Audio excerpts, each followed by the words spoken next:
everyone who's at home on their own right now is feeling a sense of loneliness. What's driving what I'm doing? And is it genuinely my personal happiness or what I want? 10 years from now, what will I regret not having done in my life because I was just on a treadmill of getting bigger, achieving more, doing this, doing that, and whatever? And what the is it all for? The idea of having a relationship, the idea of having someone that cares about us, but then the reality, when we're confronted with the reality of that person in the same house, then we realize, wow, this person's not as right for me as I thought. If you want to know how to keep the spark alive, I think you gotta have a dream. The School of Greatness. Really? Yeah. Please welcome Lewis Howes. What do you think has been the biggest pain for women during this time, both in a relationship and single? The biggest pain that they're facing? I don't know if I have a distinction to make between women and men there. Someone stereotyped to me yesterday. She had said, you know, if women are trying to look for someone right now and they are looking for the emotional connection, and men are the more physical animals, you know, and are looking for, like, they want the physical beasts, the beasts of the world. They said if men want the physical first and then the emotional, and women want the emotional first and then the physical, is there a problem right now where women are, you know, looking for someone and they're finding that guys like want that instant physical connection, which is why guys will more quickly revert to sexting, or, you know, like looking for that sexual side of things. And the problem was posed to me with that implication, if that's true, that, you know, do we have a problem right now that women are trying to have a conversation and see where it goes, and men are immediately jumping to the sexual, and if they don't get that, are going, well, what's the point in talking to someone if that's not something that's happening? I'm not sure I fully buy the premise of that, because I think we're all looking for connection. I don't think there's a difference there. You know, I think everyone who's at home on their own right now is feeling a sense, most are feeling a sense of loneliness. Most are feeling a sense of wanting, like, if I don't care if you're a man or a woman, if you meet someone right now online, like, people are going to make a lot of excuses about this time, but if you met someone online at this time who you thought was attractive, fun, you're having good conversation with them, I just don't buy that anyone is going to go, well, because I can't have sex with them in the next 2 weeks, I'm not going to bother with this. What's the point? Like, is anyone really that abundant in perfect partners that they can afford to turn away someone great this week? I don't think so. I don't buy it. As a teen and as someone in my 20s, I will admit that I was deeply needing of women's attention, affection, physical touch, affirmation of who I am, deeply insecure around women, and needing it to validate myself as a human being, as a man, human being, whatever you want to call it. And scared a lot, scared and vulnerable in relationships of being rejected, turned down, laughed at, made fun of, all those things, based on a few instances that made a memory in my mind that I held on to for many, many years. Who do you think, you know, men or women, are more susceptible to needing attention, needing affirmation of who they are in a relationship? Is it the same, both men and women, and we're all human beings? Or do you see that women tend to, in general, need more affirmation and validation of who they are, or men need more affirmation and validation of who they are to feel better about themselves? I don't think I think I would draw a distinction in our levels of neediness as genders. It's possible that we might be needy in different ways, that we've been taught that, you know, different genders have been taught that they're important for different reasons. I think that's changing, actually, and on some level, but if you're a guy and guys are just as needy, right?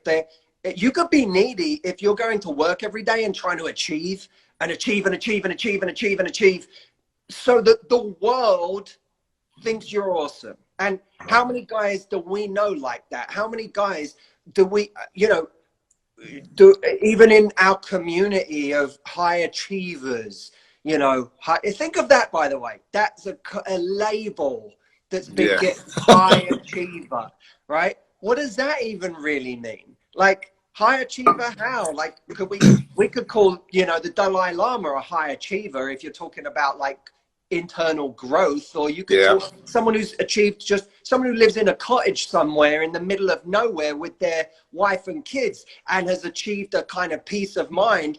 Maybe they're a high achiever, but we look at these people who are have achieved big businesses and bought big houses and train 3 hours a day and do this and do. They're the high achievers. Why is that? That to me is almost a very masculine construct of this is what it means to be successful, and there's a form of neediness in that.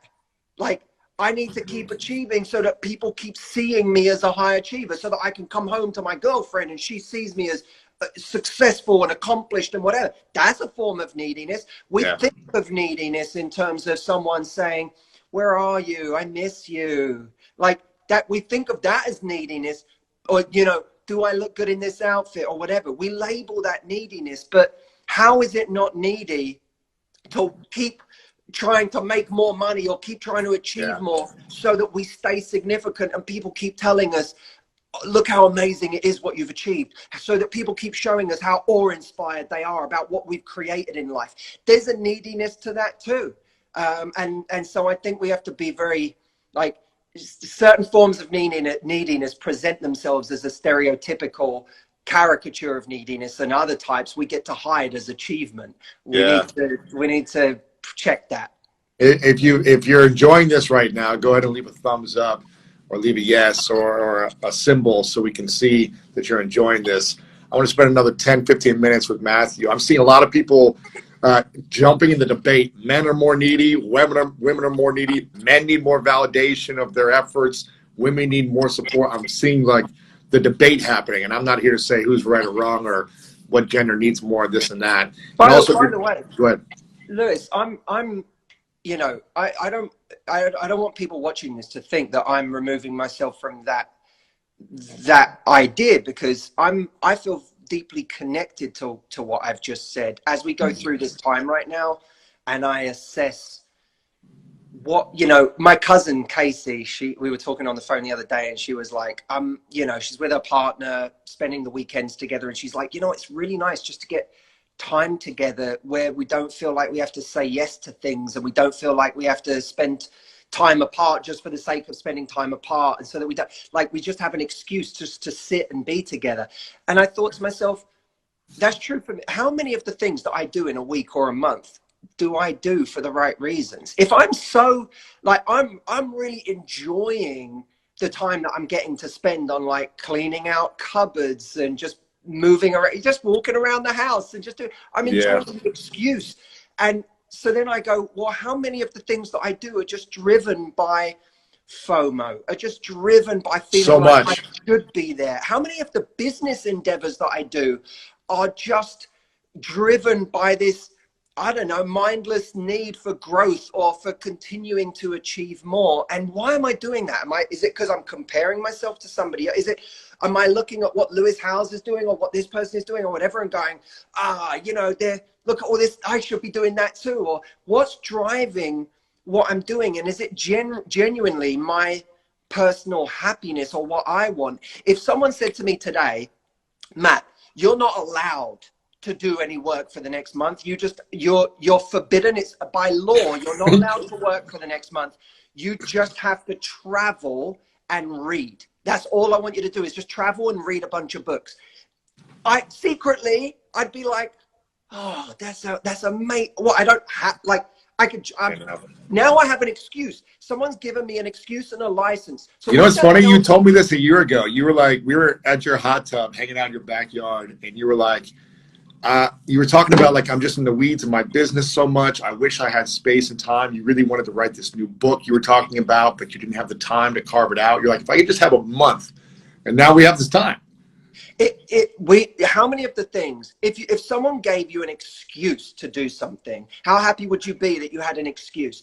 And sometimes I love what I do. It was why I talk so passionately about it, because I love ideas. I love, like, that's what I do, right? But we all know that in order to do what we do, we have to do a lot we don't want to do. You know, I have to worry about marketing and building a site and doing this and coding and blah, blah, all this crap that you don't want to do just to do the thing you want to do. That's the hard part. But still, I realize myself, I'm 32 now. I'm like, what is it I want to do? What if I got 10 years from now, what will I regret not having done in my life?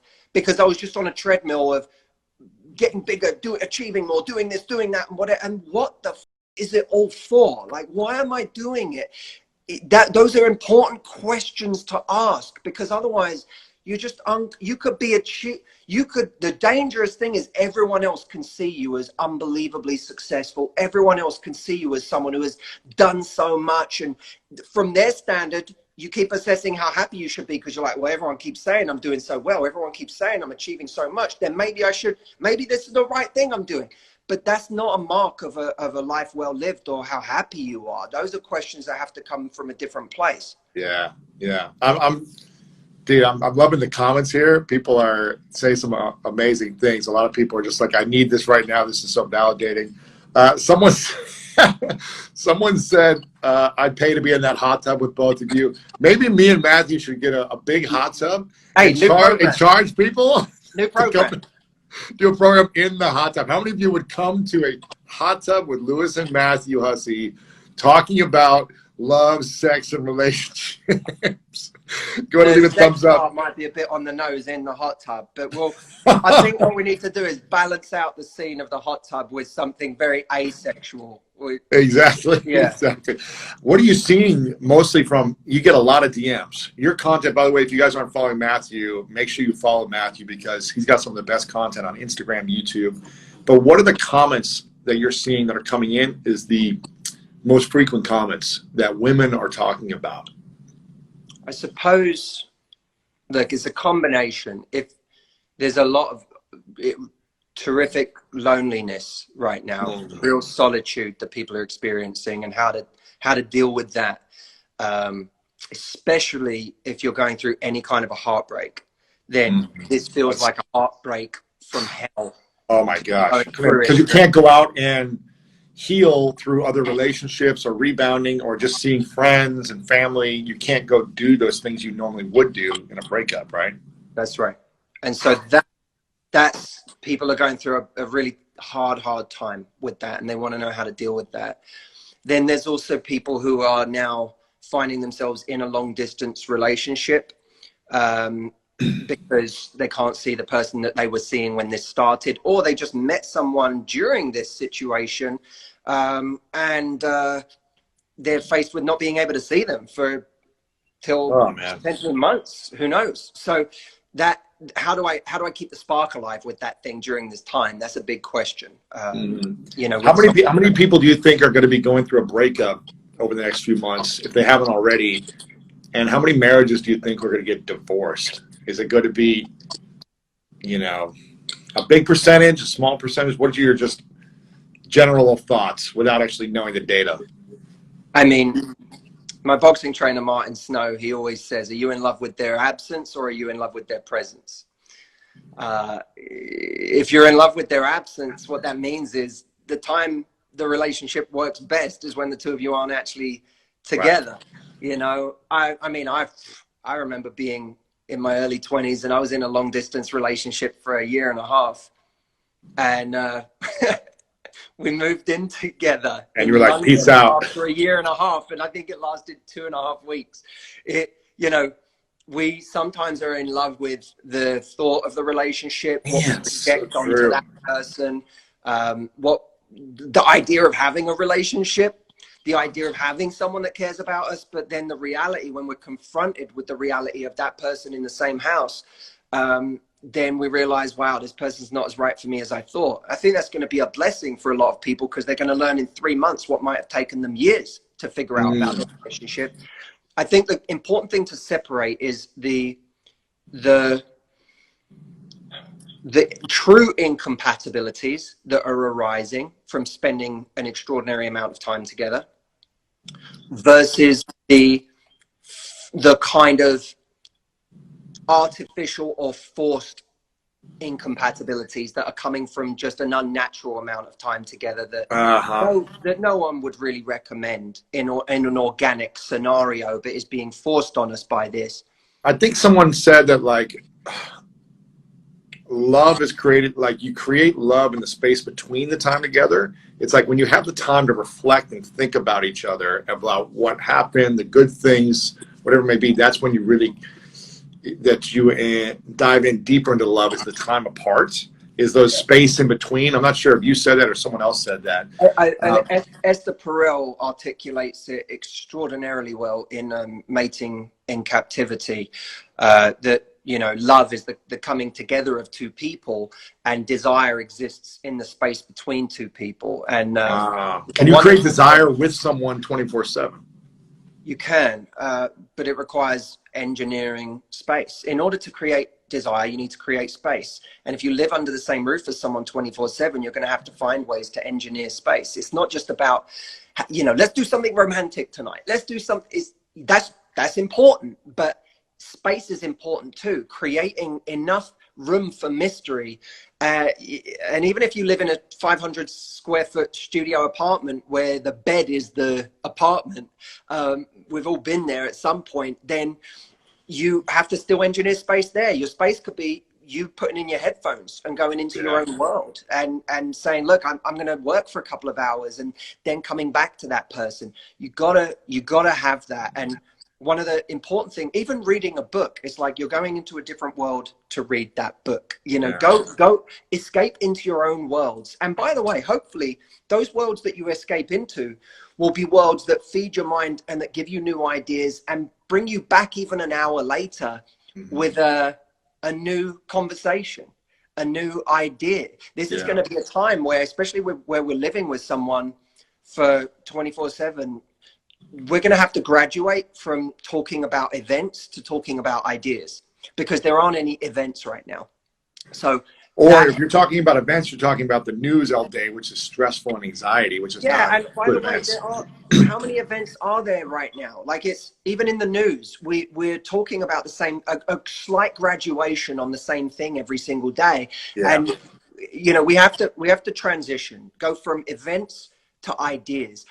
Right now, observation is conversation. What are you noticing about about life? What are you noticing about your thoughts? What are you thinking about? You know, go into yourself to really, I think just anytime you notice something interesting, just speak it. Like and by the way, that's going to make everyone better. Like, do you know what? Public speaking, you know this, Lewis, public speaking is ideas. It's not about getting on stage every time and telling an amazing story about something that happened. Great storytellers are able to create something out of nothing. You can notice something. Like, I was in the gym like a couple of months back. I wrote this down as an idea for a video, but I never actually used it. But this is just an example of how I think of content. I was in the gym, and my trainer was on the other side of the gym as I was leaving, and I waved to my trainer and said bye. The woman between me and my trainer thought I was waving to her, and we didn't know each other at all, but she looked at me and she went, oh, like, bye, and then noticed that I was waving to my trainer, right? And she got embarrassed and awkward, and she like put her hand down and was like, you know, that awkward moment when you thought something was for you, but it wasn't. When I went to my car, I thought about that, and I was like, that woman didn't know me. She saw me wave at her and say bye. And even though a perfect stranger was saying goodbye to her, she took it and she was like, all right, bye. And it literally made me think of how many times, like, that woman's ready to be more sociable, and all she needed was a push. And now I hate to think that moment where she felt awkward and like, I know in her mind she probably felt stupid. She was like, "Oh, I'm not going to do that again." But in my mind, I'm like, "No, don't learn that lesson." Like, that's amazing. That, you know, how many times I just think we should go around pretending we know everybody and saying goodbye as if we know them, because we would make so many more connections. Now, that's just a tiny moment in my day. That moment happened in a second. But when that moment happens, I instantly go, there's something, there's an idea there, there's something there, there's a thought there, I could have an hour of conversation about that thing alone. And most people will see that in their day and just move on. Yeah, I love this story. And I want to share a few comments that people have been saying during all this. Shout out to my friend David Walton, who's been on the podcast before. He's saying our hair looks great. I was talking about Matthew's hair before. I don't know how he keeps it so perfect all the time. I need a lot of product. I saw another comment that come through from Mona saying hi, two of her favorite people. Good to see you, Mona. I saw you do her live with her yesterday. Nice. Hi, Mona. I didn't know you were watching. Someone also commented and said, "Who is Matthew Hussey? I'm in your inner circle. I don't know who he is." How dare you? So for those that don't know who Matthew Hussey is, he's the top dating relationship expert for women on how to get the man of your dreams. And he's an amazing coach, teacher, trainer, content creator. We were talking about creating desire with the space in between when you're being with each other. And when you said that, you know, Esther Perel was talking about that. And when you're around someone 24/7, it's hard to create desire unless you manufacture it and engineer it the way you're talking about. Which made me think that 75% of my relationships in the last 15 years, maybe 80%, have started long distance, have started at least being a couple hours away from the person, typically much farther. I remember 10 years ago, I was dating a girl in London from Ohio. I was not even a nonstop flight to get there. I had to go to New York and then London. And it was always the 3 to 4 weeks in between that was like the anticipation of seeing someone created the desire. And then after I was there for too long, I was like, okay, I need to get out and like go back and do my own thing. I'm in this person's space too much. I need my separation. So it made me think that like I've probably been conditioned to create desire by having this story in my mind of long distance, of like the buildup of traveling and seeing this person and, you know, the chemistry. That's right. But then a lot of them didn't work out. And over time, like they're great for 6 to 12 months. And then it's like, okay, it's kind of worn off when you spend more time with that person. And I just moved in with my girlfriend after a year of going long distance. And I wake up every morning grateful that it's working out, grateful that it's like, wow, this is like something I appreciate. But you have to work at it, like you said, to create that kind of structure and separation so you can come back together. Otherwise, you might get let down. You might be emotionally not connect, whatever it may be. What do you see as the biggest challenge for people when they have that desire and chemistry from afar? Then they get together. It's great for a few weeks, and then they're in this kind of routine that's not as interesting anymore. How do you get out of that normal, boring feeling routine when you're living with someone? In normal circumstances, you would maintain your own life, make sure that you still have those things that you can go to, as our friend Esther Perel says. You have to keep a secret garden. Everyone needs their secret garden. Everyone needs their place they can go to. The man cave. Yeah, whatever that may be. You know, it might be your work. It might be a hobby you really love doing that you go to kind of be in your own world. But those things make you really attractive, and those things give you something to share with the relationship. You get to bring a piece of you that they didn't bring to the relationship, and that's wonderful. And it also, of course, allows our partner to observe us at a distance. That's one of the sexiest things you can do. Is, you know, for Jeanette Lewis, you know, when she sees you do your thing, or she sees you on stage or whatever, she doesn't have to interact with you. She just gets to observe you. And that's powerful, because now it's like, or even, it doesn't even have to be anything as grandiose as you being on stage. It could just be you in a room. When she gets to see you interact with your friends, or go and hold court with a group of people, tell a story, make people laugh, she gets to watch you being you, independent of her, and just look at you as, instead of looking at you as my Lewis, look at you as, look at that man, look at that guy over there. That's, he's hot. Look at the way he's talking to people. Look at the way it's a gesture, or when he laughs, or like, there's an observation there that's really attractive. And that's the thing we often lose when we're too close to someone, is we're no longer able to observe them as a separate entity to us.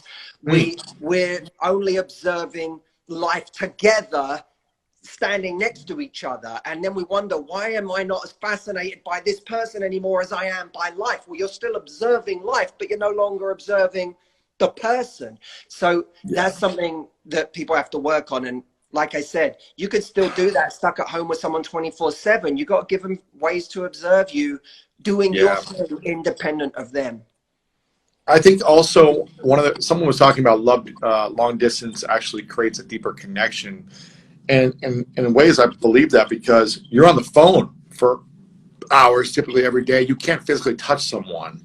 So you don't rely on physical touch and sex or that type of feeling to keep you connected. You have to then talk about ideas, talk about experiences, philosophy, whatever it may be, to see if you truly are connected to this person and if you like the person. So that you know, the big thing. Okay, so when you're long distance, right, you have space, so you don't have to engineer space. You have it. But what's the weakness now? You might not be building the right level of connection, or you might be or because right now, like, okay, we're in a heavy time. We're in a time where there's a lot of depression, melancholy, sadness. People are mourning the loss of the year they thought they'd have. They're on top of that now, missing each other. They're missing their person. So that precipitates the same kind of exchange over and over again, where you go to them and you're like, I miss you. This is so hard. This is so frustrating. It makes me so angry. You keep going to that place, and you've got to look. You know what I'm interested in right now, Lewis? I call it the baggage paradox. Tell me. Baggage paradox is, if you text me and you say, how are you? And I go, I'm good, man. What's going on? I love your latest post about this. Right. That might be because there's no nuance there. There's no sense of what I really feel. What am I anxious about right now? What am I experiencing? But baggage can be where we just offload on someone constantly all of the things that we're going through. Now, there's a sweet spot in the middle, which is true powerful vulnerability, and people say, well, what's the difference between vulnerability and baggage? Because we're all worried that if I get on the phone to my person and I start talking about the things that make me feel vulnerable, then they're just going to see me as weak or pathetic or offloading baggage. I describe it this way. Vulnerability is a song. Vulnerability is, I'm playing you a song from my mind or my heart that tells you something about who I really am, what I really feel right now, what I'm experiencing. I'm playing you a song, and that song makes you feel more connected to me. Baggage is when I play that same song 50 times for you today. So just say it one time. Just play the song once. Don't put it on repeat. If you want to know me better, let me play you a song. But you don't get to the end of that song and say, can we run that back? Let's play it again. I'm the type of guy that likes to play the same song over and over because I like it, but don't do that in a relationship where you're saying the same thing over and over. If you want to listen to music and play it over and over, that's fine, but don't make that part of the relationship, is what I'm hearing you say. A relationship has to be an album. And Ooh. that has to be... Ooh, snap. That has to be a different... So there can be a sad song, there can be a love story, there can be a hype up, dance party song. Exactly. It can be a bluesy song, but it can't always be I'm dying, this hurts me, all these things. Exactly. And that, by the way, is one of the keys to a long distance situation right now. If you want to know how to keep the spark alive, you like any piece of music, by the way, if you listen to the same song too many times, it will lose its juice. You'll start to, at a certain point, you'll be like, I want to play a different song. Yeah. You might come back to that song and love it, but you need to listen to a couple of songs in between or take a day break from that in order to love it still. So a relationship is an album, and in a long distance situation, this morning I'll call you and tell you I'm struggling today. I miss you today. I'm really, I don't know, when are we going to see each other? I feel hopeless today.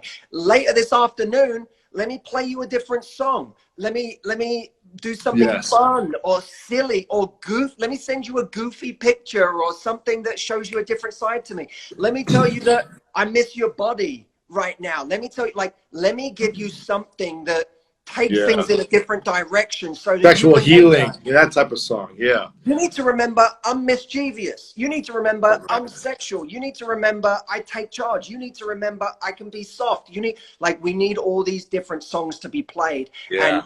And people should ask themselves, and by the way, this isn't just true for a relationship. People should ask themselves, am I doing this with my parent right now? Am I doing this with my kids right now? Am I doing this with my friend right now? Am I playing them the same song over and over again, or am I bringing them anything different? Because every time, if I call my mum and I go, how you doing, mum? You okay? Then I'm taking it to that tone every single time. Sometimes I should call my mum and go, Ma, you'll never guess what just happened.